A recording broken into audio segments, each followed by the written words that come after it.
I negozi sono allagati, sale da pranzo, sale delle pizzerie, con danni importanti al di là di economici, una figura un po' imbarazzante verso i clienti, ma non è neanche tanto il danno economico sui materiali, ma poi un danno anche morale. Qualcuno ha parlato subito di bomba d'acqua ed effettivamente in quella mezz'ora su Bibioni è piovuto parecchio, certamente sopra la media, ma chi qui vive e lavora, in questo caso siamo in Viale Aurora, non accetta la motivazione dell'evento atmosferico estremo e dagli esiti incontrollabili. Ci spostiamo in Piazza Fontana. Essendo che Bibbione ha le fognature di 60 anni fa, non scolano più tanto bene i tombini e quindi l'acqua non sgorga giù, a noi è entrata solamente 2 centimetri di acqua in negozio. Lì qua nel ristorante avevano tutta la sala esterna completamente allagata. Non è la prima volta che capita, Capita tutti gli anni praticamente.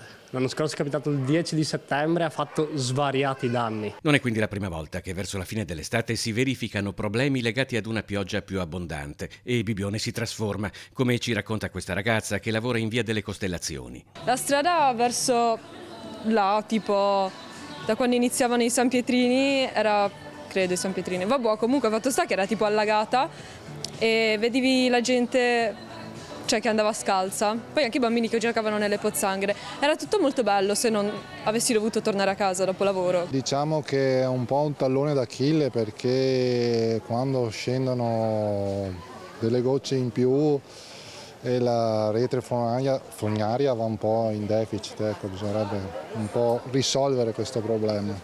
Si è parlato di bomba d'acqua, ma c'è anche qui chi ci ha detto non ci è sembrato che avesse piovuto così tanto da giustificare.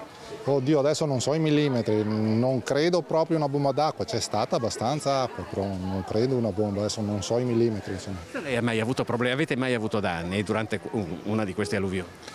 Su un negozio più in giù sì, Sempre di scarpe? Sì, sempre di scarpe. E ha perduto della merce?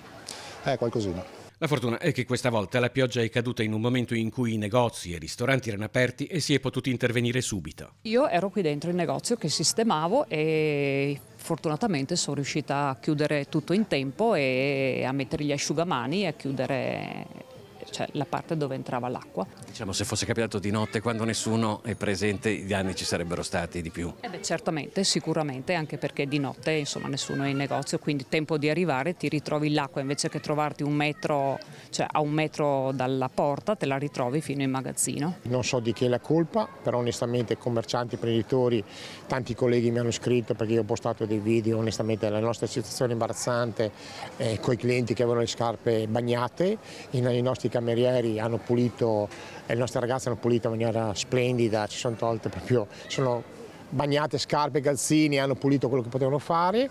Adesso abbiamo ripristinato il locale, però c'è qualche collega che non apre